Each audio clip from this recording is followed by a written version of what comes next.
So here you see the photo of the oldest rock in the world.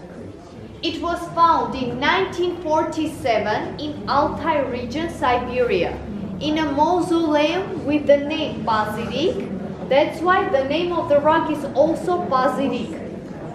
German professor, scientist Volkmar Ganzorn, who is right here on the photo with Mr. Rafi Megerian, one of the owners of the company, whom you will meet very soon.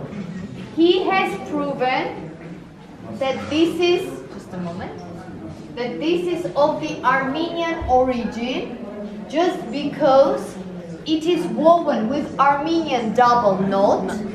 Red color is from որդան, կարմիրով, the worms from Arat Valley. And the ornaments are taken from the ancient Armenian kingdom Urartu. Original is 2,500 years old, 5th century BC, in Hermitage Museum, St. Petersburg. And we are very proud nowadays because before it was written some kind of Iranian rock, but now it's written Urartian rock.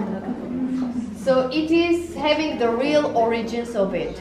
We reproduce the copy. I will show it to you later.